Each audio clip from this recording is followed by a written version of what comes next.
Buenos días, soy la doctora Cecilia Magdalena Pavón Hernández. Agradezco al comité organizador la invitación para participar en este 25º Congreso de Integración en Imagenología. Es un gusto para mí estar nuevamente con ustedes. El tema que preparé para ustedes el día de hoy es el abordaje por imagen después de mastectomía y reconstrucción mamaria. Los objetivos de esta presentación son conocer las diferentes técnicas de reconstrucción mamaria, identificar los hallazgos normales y anormales presentes en las diferentes técnicas de reconstrucción mamaria y conocer el abordaje por imagen posterior a una mastectomía con o sin reconstrucción. Como todos sabemos, la mastectomía se realiza como parte del manejo por cáncer de mama, y es que, a pesar de los avances en las técnicas quirúrgicas, algunos autores reportan incremento en el número de mastectomías realizadas en relación con la cirugía conservadora. Esto es debido principalmente al temor a las recurrencias. Las técnicas de la mastectomía han evolucionado con el paso del tiempo, siendo actualmente la mastectomía radical sustituida por la mastectomía radical modificada, que implica la extirpación completa del tejido mamario, así como de la envoltura cutánea y del complejo areola-pezón, y de los ganglios axilares de niveles 1 y 2.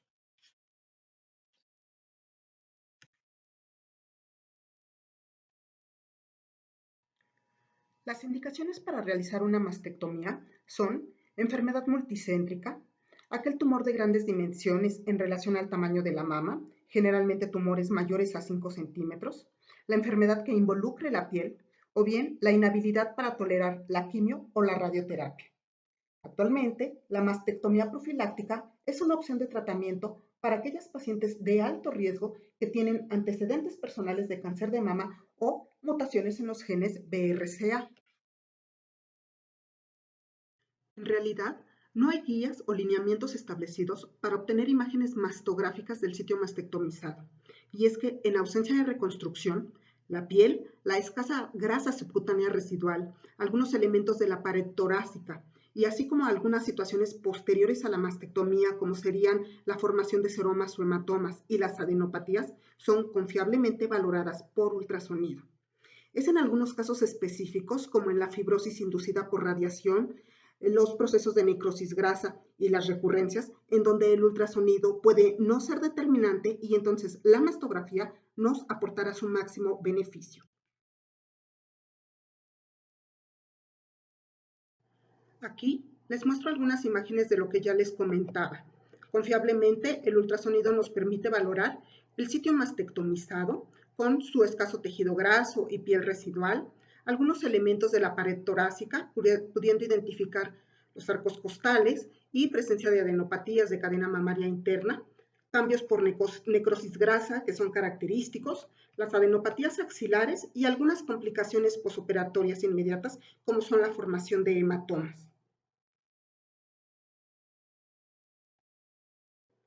Hoy en día, las nuevas técnicas quirúrgicas nos ofrecen otros tipos de mastectomía. Entre ellas está la mastectomía preservadora de piel. Esta fue desarrollada en los años 90 y se desarrolló para maximizar la preservación de la piel, lo cual facilita la reconstrucción mamaria y mejora el resultado cosmético comparado con la mastectomía radical modificada convencional. La mastectomía con preservación de la piel implica la eliminación completa de todo el tejido mamario y el complejo areola-pezón, mientras se preserva la piel, la envoltura de la piel y el pliegue inframamario natural. Las indicaciones para la mastectomía conservadora de piel son similares a las de la mastectomía radical modificada, con excepción de que aquí la piel debe estar intacta, es decir, no afectada por cáncer. Después de una mastectomía con preservación de piel, las imágenes mastográficas mostrarán un colgajo o envoltura de piel que consta de la piel nativa de la paciente, así como la grasa subcutánea, identificando ya sea tejido autólogo o bien la presencia de un implante en el lugar del tejido fibroglandular que ha sido retirado. Otro tipo de mastectomía es la mastectomía preservadora de piel y pezón, también llamada mastectomía subcutánea. Esta ofrece un resultado cosmético óptimo al preservar tanto la envoltura de la piel como el complejo areola-pezón. Este tipo de mastectomía se utiliza con mayor frecuencia en el caso de las mastectomías profilácticas realizadas en aquellas pacientes de alto riesgo que se someterán a una reconstrucción mamaria inmediata. La técnica quirúrgica utilizada para la mastectomía con conservación del pezón es controvertida. Algunos grupos enfatizan la importancia de eliminar todo el tejido ductal del núcleo del pezón para asegurar el manejo oncológico. Sin embargo, otros enfatizan la importancia de dejar una capa glandular delgada, no mayor a 5 milímetros de grosor, debajo de la areola. Esto para preservar el suministro de sangre al complejo areola-pezón. En aquellas pacientes con este tipo de mastectomía, identificaremos la envoltura de la piel nativa de la paciente, el complejo areola-pezón, la presencia de escasa grasa subcutánea y presencia de tejido autólogo o bien de un implante en sustitución del tejido fibroglandular que también se retiró. Aunque estas técnicas pueden ofrecer mejores resultados cosméticos, existen dudas sobre su seguridad oncológica, debido al riesgo de dejar tejido mamario residual. Sin embargo, los estudios realizados hasta la fecha muestran que las tasas de recurrencia del cáncer de mama para las pacientes que se someten a estos procedimientos más nuevos son comparables a las de las pacientes que se someten a mastectomía radical modificada, que es de 1 a 2% por año, y a las de aquellas pacientes que se someten a cirugía conservadora, que es de 1 a 2.5% por año. El radiólogo debe informar si en las imágenes existe tejido parenquimatoso residual, ya que puede estar indicada la vigilancia por imagen a largo plazo. En este ejemplo les muestro a una paciente con mastectomía preservadora de piel y pezón y que ha sido reconstruida con un implante. Vean la importante cantidad de tejido fibroglandular residual que se encuentra debajo del pezón. Esta paciente deberá ser vigilada constantemente con mastografía y con ultrasonido. En el ultrasonido valoraremos todo ese tejido fibroglandular residual, así como la región retroareolar. La reconstrucción mamaria se realiza comúnmente en mujeres para restaurar la simetría del tórax después de una mastectomía. Actualmente se encuentran múltiples técnicas de reconstrucción. Aunque el uso de implantes ha sido favorecido durante mucho tiempo por los cirujanos plásticos, los avances en microcirugía durante las últimas décadas han llevado al uso cada vez más frecuente de colgajos de tejido autólogo, que son otro método eficaz que proporciona mejores resultados cosméticos y una textura mucho más natural de la mama reconstruida, que jamás se logrará con la reconstrucción con implantes. En el caso de la reconstrucción autóloga, un colgajo cutáneo reconstruye un montículo mamario transfiriendo tejido de una parte del cuerpo a la pared torácica. Esta porción de tejido generalmente está constituida por piel, grasa subcutánea y músculo. Existen múltiples tipos de reconstrucción autóloga. La más frecuentemente utilizada es el colgajo transpediculado. Este consiste en una porción del músculo recto del abdomen y los tejidos blandos subcutáneos suprayacentes disecados de la parte inferior del abdomen. En este caso, la vascularidad del colgajo se mantiene íntegra, preservando los vasos epigástricos superiores dentro del pedículo muscular. También se puede realizar un colgajo TRAM libre. Este tiene un suministro vascular más robusto que un colgajo TRAM pediculado. Al igual que el TRAM pediculado, el TRAM libre incluye la piel y el tejido subcutáneo que recubre el músculo abdominal, así como los vasos perforantes que surgen de la vasculatura epigástrica inferior profunda. En este caso, los vasos se ligan cuando se extrae el tejido y posteriormente se reanastomosan, con los vasos tóraco-dorsal o mamarios internos en el sitio de la mastectomía. Otro tipo de colgajo es el dorsal ancho. Este es un colgajo pediculado también, que se crea a partir de la porción del músculo dorsal ancho y se extrae de la parte media de la espalda junto con tejido subcutáneo que contiene vasos tóraco-dorsales. En el caso del colgajo del dorsal ancho, si la cantidad de tejido recolectado es insuficiente para lograr una reconstrucción simétrica con la mama contralateral, se puede colocar un implante protésico debajo del colgajo. En el caso del colgajo DIEP, este implica la extracción de una porción elipsoide de piel abdominal inferior y tejido blando subcutáneo con la disección selectiva de uno o más vasos perforantes miocutáneos que se originan en la arteria epigástrica inferior. La disección de los vasos perforantes requiere incisiones en el músculo recto del abdomen y la fascia. Sin embargo, la creación de un colgajo DIEP, a diferencia de un colgajo TRAM, es que no requiere la escisión del músculo abdominal. Otro tipo de injerto es el injerto autólogo de grasa. De este vamos a especificarlo un poco más adelante.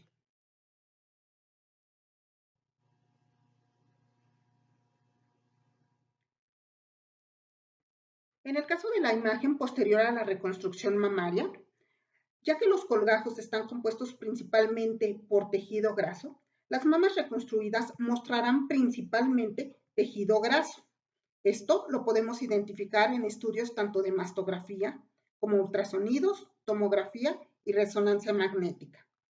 El componente muscular del colgajo puede verse en las imágenes como una densidad posterior que puede estar asociada a trayectos vasculares y que generalmente se identifica anterior al músculo pectoral. Este ejemplo es una paciente mastectomizada derecha y reconstruida con un colgajo DIEP. Este es el aspecto clásico de una reconstrucción con DIEP, un tejido puramente graso. El escaso músculo que llegamos a observar aquí en la parte posterior corresponde al músculo pectoral mayor. Veamos cómo es muy similar a la mama izquierda de la paciente, ya que es predominantemente grasa. En este ejemplo, lo que vemos es una paciente mastectomizada derecha y la reconstrucción es con colgajo de músculo dorsal ancho. Vemos como hacia la parte posterior y externa vemos esta mayor densidad que corresponde a parte de dicho músculo. Este injerto es predominantemente graso y ocasionalmente suelen ser poco voluminosos, de manera que pueden combinarse con implantes.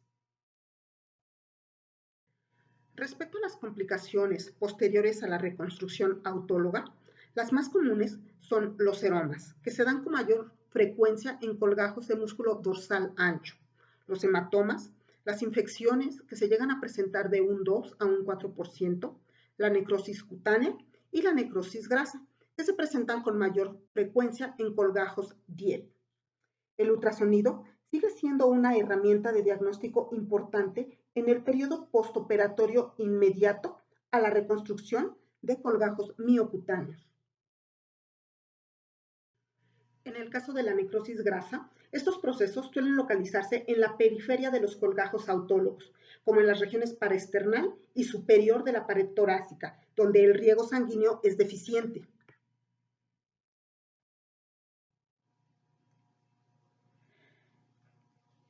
La reconstrucción también puede realizarse utilizando implantes mamarios. La reconstrucción con implantes puede ser un procedimiento único o escalonado, en el que se coloque un expansor tisular ajustable que permita que el tejido de la mastectomía se estire sin comprometer el aporte sanguíneo, para finalmente ser reemplazado por un implante. Algunas de las complicaciones que se dan con el uso de expansores son la dehiscencia, la necrosis, la presencia de seromas, los hematomas, la infección, la extrusión y la contractura.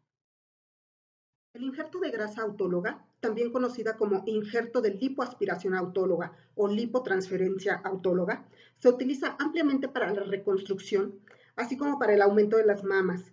Generalmente se utiliza grasa aspirada del abdomen o bien de la parte superior del muslo.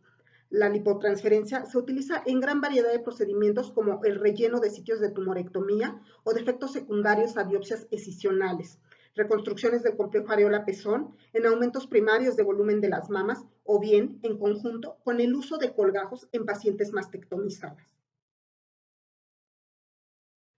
Los hallazgos por imagen en el caso de la lipotransferencia corresponden a cambios por necrosis grasa, con formación de grandes quistes oleosos que ocurren hasta el 75% de las pacientes y son un hallazgo tan frecuente que se considera un resultado esperado tras la lipotransferencia.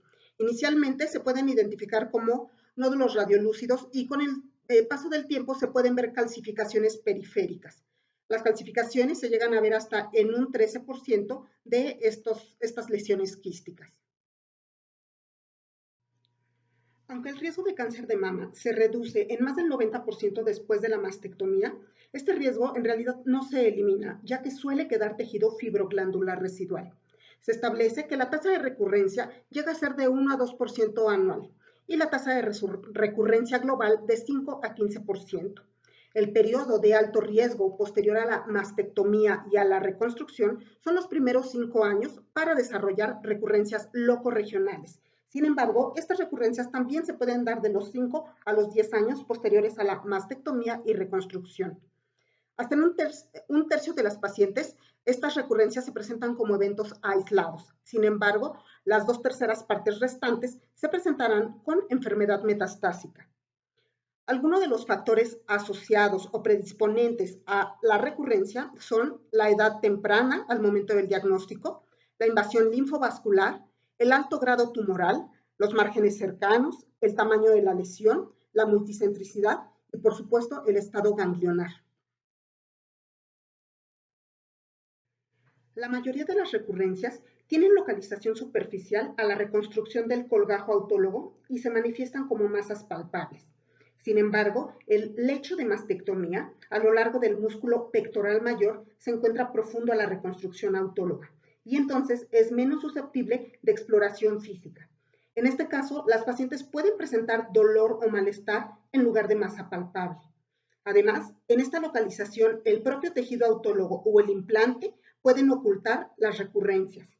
Estas recurrencias que se dan en localización profunda generalmente son hallazgos en estudios de ultrasonido, resonancia magnética o PET-CT y tienen un pronóstico desfavorable, tienen mayor probabilidad de asociarse con metástasis a distancia.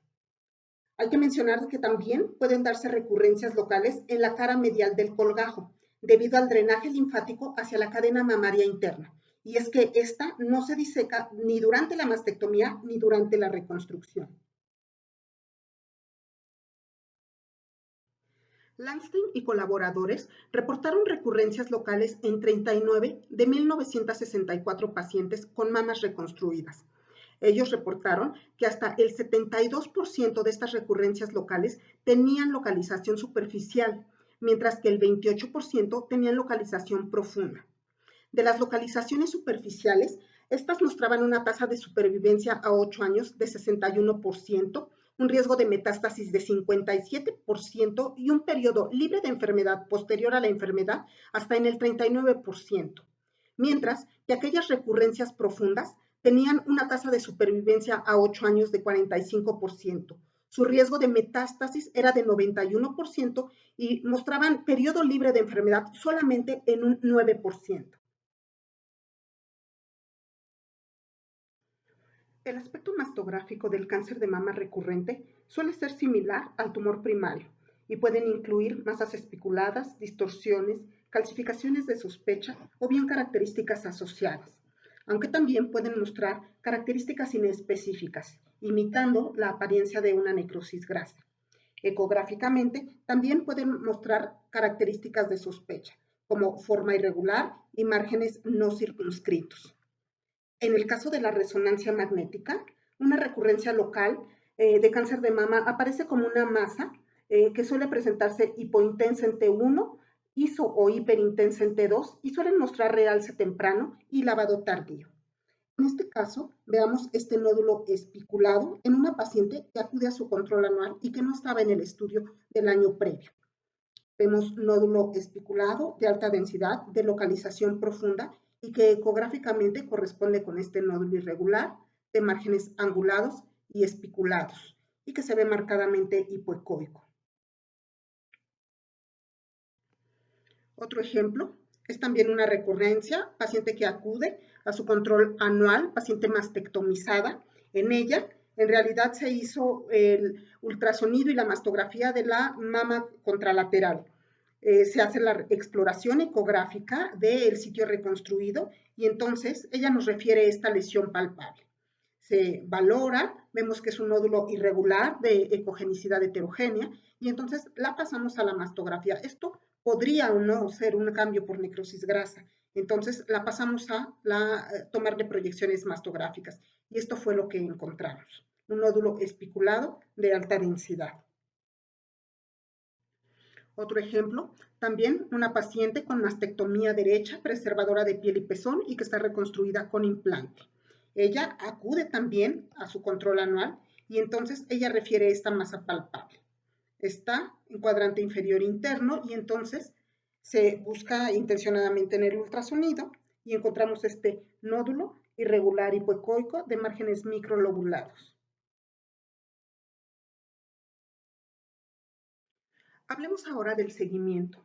Al día de hoy no existe un consenso establecido sobre los métodos óptimos para el seguimiento de las pacientes después de mastectomía y reconstrucción mamaria. Muchos autores recomiendan realizar un examen físico para la detección de recurrencias subcutáneas. Sin embargo, muchos otros coinciden en que no se ha demostrado que la detección temprana de una recurrencia disminuya la mortalidad, ya que la mayoría de las pacientes con cáncer de mama recurrente tienen metástasis al momento del diagnóstico. Al parecer, aquí la oportunidad se la lleva a la exploración clínica y esta es de suma importancia tanto en el postoperatorio inmediato como en el postoperatorio tardío, pues no existen estrategias de vigilancia por imagen establecidas. La ASCO establece que es importante realizar un examen clínico y marca pautas para realizarlo cada 3 a 6 meses durante los primeros 3 años y cada 6 meses durante los siguientes 2 años.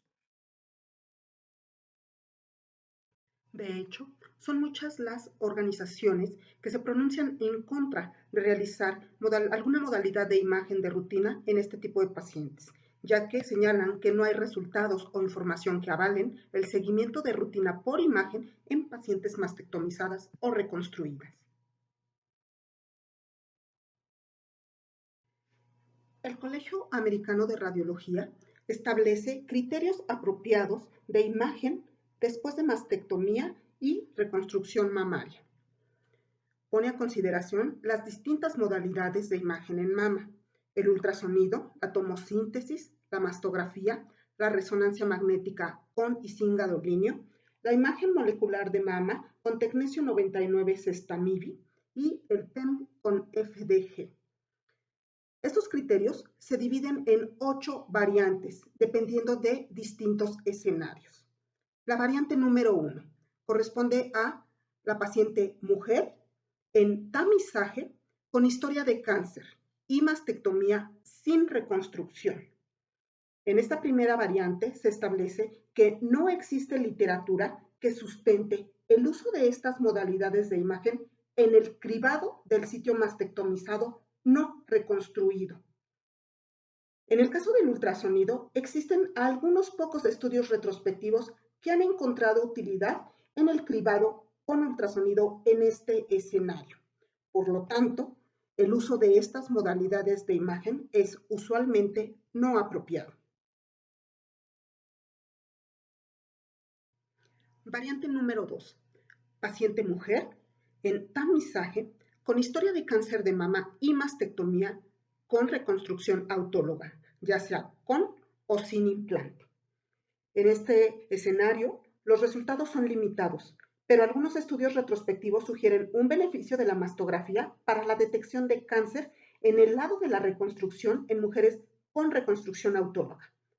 Los autores concluyen que el cribado de esta población es menos efectivo que el cribado de mujeres de 40 años con un riesgo promedio. Es de destacar que no hay estudios que evalúen específicamente la disminución de la mortalidad por el cribado de mujeres en este entorno.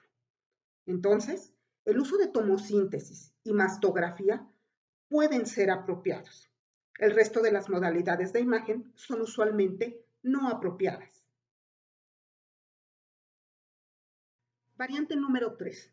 Paciente mujer en tamizaje con historia de cáncer y mastectomía con reconstrucción no autóloga, es decir, con implante. En este escenario, no hay pruebas suficientes para respaldar el cribado de mujeres específicamente para evaluar el sitio mastectomizado reconstruido con implantes. En el caso de la resonancia magnética en este escenario, los escasos resultados con que se cuentan muestran que la tasa de falsos positivos ha sido superior a la tasa de detección de cáncer. Por lo tanto, las modalidades de imagen en este contexto son usualmente no apropiadas. Variante número 4. Paciente mujer en tamizaje, considerada de alto riesgo, y mastectomía profiláctica bilateral sin reconstrucción. Aquí no hay literatura relevante que apoye el uso de estas modalidades de imagen para el cribado en este entorno clínico. Por lo tanto, estas modalidades de imagen son usualmente no apropiadas. Variante número 5. Paciente mujer en tamizaje, considerada de alto riesgo, con mastectomía profiláctica bilateral y reconstrucción autóloga bilateral. No hay pruebas suficientes para respaldar el uso de alguna de estas modalidades de imagen para la detección de cáncer de mama en esta población, de manera que estas modalidades de imagen en este escenario son usualmente no apropiadas. Variante número 6. Paciente mujer en tamizaje, considerada de alto riesgo, con mastectomía profiláctica bilateral y reconstrucción no autóloga bilateral, es decir, con implantes. No hay pruebas suficientes para respaldar el uso de estas modalidades de imagen para la detección de cáncer de mama en esta población. Aunque puede haber tejido glandular mamario residual después de la mastectomía y la resonancia magnética puede ser útil para delimitar la cantidad de este tejido residual, no hay pruebas suficientes para respaldar el uso de resonancia magnética con gadolinio para la detección de cáncer en esta población, de manera que estas modalidades de imagen son usualmente no apropiadas. Variante número 7. Paciente mujer con masa palpable o dolor clínicamente significativo en sitio de mastectomía sin reconstrucción. Este habla del abordaje inicial por imagen. Aquí no hay pruebas suficientes para apoyar el uso de tomosíntesis como la modalidad de imagen inicial en mujeres con masas palpables o dolor clínicamente significativo en el sitio de mastectomía. Sin embargo, la tomosíntesis puede ser útil en el entorno de diagnóstico, pues se sabe que mejora la caracterización de las lesiones no calcificadas y mejora la detección del cáncer en comparación con la mastografía convencional. Existe evidencia limitada para apoyar el uso de la mastografía de diagnóstico como la modalidad de imagen inicial en este entorno clínico, aunque es de suma utilidad para confirmar hallazgos benignos como necrosis grasa y calcificaciones benignas identificadas en la ecografía. Sin embargo, la mastografía diagnóstica no mostró cánceres adicionales más allá de los que sí muestra la ecografía. Por lo tanto, en este escenario, el ultrasonido es usualmente apropiado. La tomosíntesis y la mastografía diagnósticas pueden ser apropiadas. El resto de las modalidades de imagen son usualmente no apropiadas.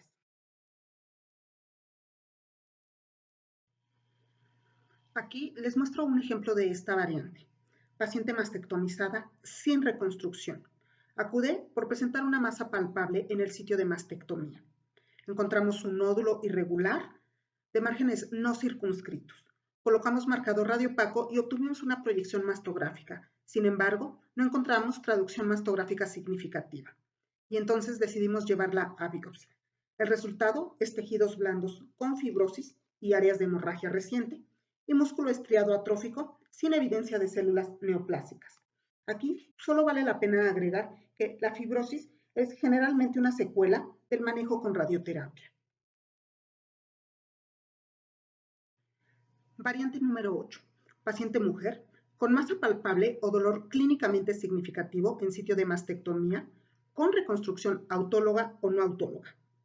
Nos referimos a la imagen inicial.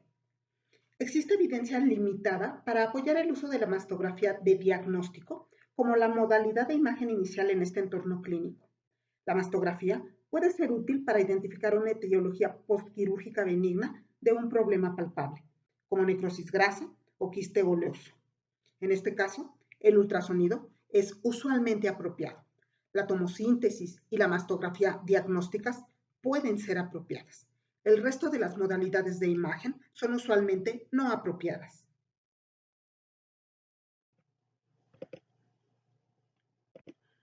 Y les muestro un caso de esta variante. Esta es una paciente mastectomizada derecha que acude a su seguimiento anual. Vemos la imagen mastográfica característica de una reconstrucción con tramo. Esta es una proyección lateral, en la que observamos esta imagen densa posterior en relación a la presencia de músculo y predominio de tejido graso. Identificamos en el ultrasonido algunas zonas características de necrosis grasa y que podemos corroborar mastográficamente hacia el borde posterior de los cuadrantes superiores. Ecográficamente observamos el predominio del tejido graso propio de la reconstrucción.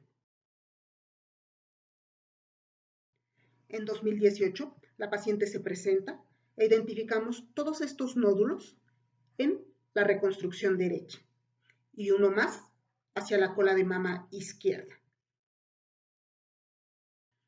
Realizamos proyecciones mastográficas y entonces encontramos esto, la presencia de múltiples nódulos que un año atrás no estaban, predominantemente ovoideos, tendiendo a ser circunscritos, cambios por necrosis grasa y hacia la cola de mama izquierda este nódulo que consideramos que era un ganglio.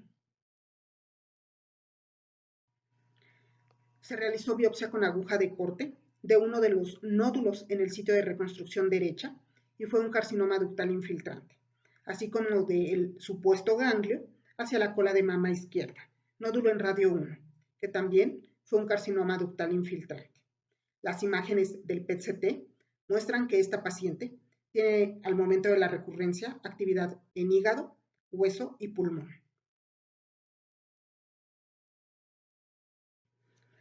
Estos criterios que les acabo de presentar los establece el Colegio Americano de Radiología y los subclasifica en usualmente apropiado dependiendo del puntaje que obtengan. Esto está en relación a un procedimiento de imagen que está indicado en el escenario clínico especificado y que conlleva un riesgo-beneficio favorable para la paciente. En el caso de aquellos estudios que pueden ser apropiados, corresponden a aquellos procedimientos de imagen que pueden estar indicados en los escenarios clínicos especificados como una alternativa a los procedimientos de imagen con una relación riesgo-beneficio más favorable o bien una relación riesgo-beneficio ambigua. También se puede dar el hecho de puede ser apropiado cuando se está en desacuerdo, es decir, las consideraciones individuales están demasiado dispersas de la mediana del panel. Las diferencias proporcionan transparencia con respecto a la recomendación del panel y puede ser apropiado es la categoría de calificación y se asigna una calificación de 5. La categoría usualmente no apropiada es poco probable que el procedimiento de imagen esté indicado en los escenarios clínicos especificados o es probable que la relación riesgo-beneficio para los pacientes sea desfavorable. Y bueno, en resumen, estas son las 8 variantes que establece el Colegio Americano de Radiología.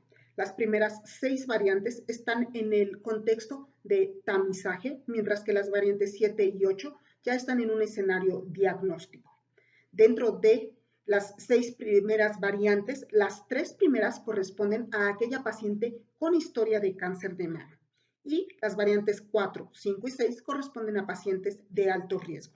Como vemos, únicamente en la variante número 2, que es en aquella paciente mastectomizada con reconstrucción autóloga, se aporta un determinado beneficio de la mastografía y la tomosíntesis. Y es realmente en aquellos escenarios diagnósticos en donde el ultrasonido nos aporta su máximo beneficio. Bueno, para finalizar, solo puedo compartirles nuestra experiencia en el Instituto Nacional de Cancerología. Generalmente las pacientes mastectomizadas o con reconstrucción son abordadas inicialmente con ultrasonido. Ocasionalmente, y sí con determinada frecuencia, llegamos a recurrir a la mastografía, sobre todo cuando queremos corroborar que estamos en el contexto de un proceso de necrosis grasa, o bien en lesiones palpables y que sí representan sospecha, y entonces recurrimos a la mastografía. Generalmente hacemos diagnóstico con mastografía y ultrasonido, no recurrimos a otra modalidad de imagen. Bueno, eso es todo lo que tenía por presentarles. Les agradezco mucho su atención y espero que el año que viene sí podamos vernos presencialmente. Muchas gracias.